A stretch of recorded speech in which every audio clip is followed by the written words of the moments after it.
আসসালামাইকুম বন্ধুরা, কাজ করতে করতে যদি হাফ হয়ে যান একবার মই রোজ জ্ঞান এর ফুদি ফিস নামবেন না আগাইবেন।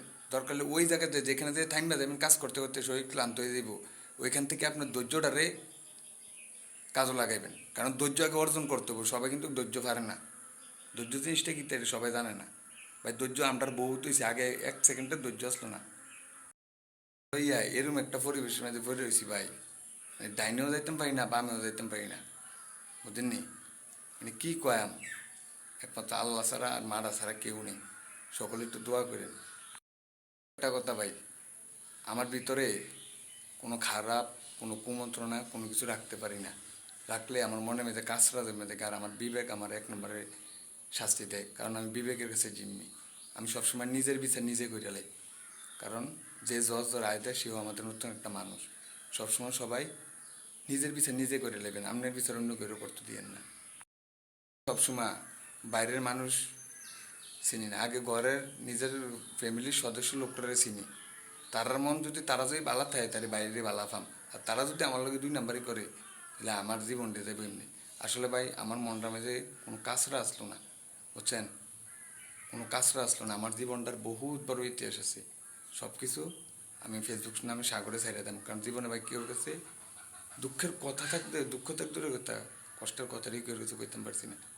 যা হোক, ফেসবুক নামে সাগরও ভাসাই দেন, সবাই একটু শুনলেন, এডে আমরা একটু আমি শুনলাম। কারণ আমার দুঃখের কথা শুনতে ভালো লাগে। যদি হাজারও খারাপ হন, হ্যাঁ খারাপ হইয়া মনে করেন আল্লাহ যদি আপনার দিল রহমত দেয়, যদি ভালো হয়ে জিজ্ঞান, ওই বালা সমাটার ভিতরে আপনার কিতা, ভালা সমাটার ভিতরে আপনার কিতা, এই যে খারাপ সমার যেটি এটাই আপনার জ্বালাইব। তবে এই সমাটার ভিতরে আপনি ধৈর্যটা কাজও লাগাবেন। আর ধৈর্য জিনিসটা এক নাম্বার রত্ন। এই ধৈর্যর কারণে এখনও আসি, মনে করেন মনের দুঃখ কষ্ট সব ফেসবুকে সারিয়ে দিতেছি। আপন মানুষের কেউ শুনে না রে ভাই, বুঝেননি? মানে কি কম আর কয়ে লাভ নাই। এই একটা পুরুষের সবচাইতে শান্তির সুইচ হচ্ছে তার ফ্যামিলি। তার ফ্যামিলিতে অশান্তি থাকলে সব দিকে অশান্তি থাকে, ফ্যামিলি সুখের থাকলে সব কিছু সুখের থাকে। তবে ভাই আমার মতন তো হাতের আঙ্গুল কি ফার্স্টটা একরকম নেই, হ্যাঁ? ফার্স্টটা ফার্স্ট রকম। তো ফার্স্টটারে মেনটেনেন্স করে রাখতে হয়। আসলে শিক্ষা এরকম একটা জিনিস, শিক্ষা জাতির মেরুদণ্ড।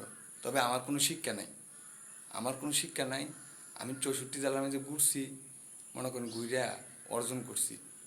বিভিন্ন জায়গায় ফানি গেছি, বিভিন্ন মানুষের লোক চলছি, সোরটা আলেম বাটফার খারাপ বালা। তবে আসলে আমি আমার জীবনটা আমি চাইলে বহুত দিকে নিতে পারতাম, নিছি না ভাই। নিলে কি আর আপনার লোকে আমার ফেসবুকে দেওয়া হয়? দেওয়া হয় না। ফ্যামিলি আছে ভাই, ফ্যামিলির বড় ছেলেরা অক্লান্ত পরিশ্রম করিয়া তার সংসারটার একটু হাসি ফুটান লাগে, অনেক কষ্ট করে, অনেক কিছু ইয়ে করে।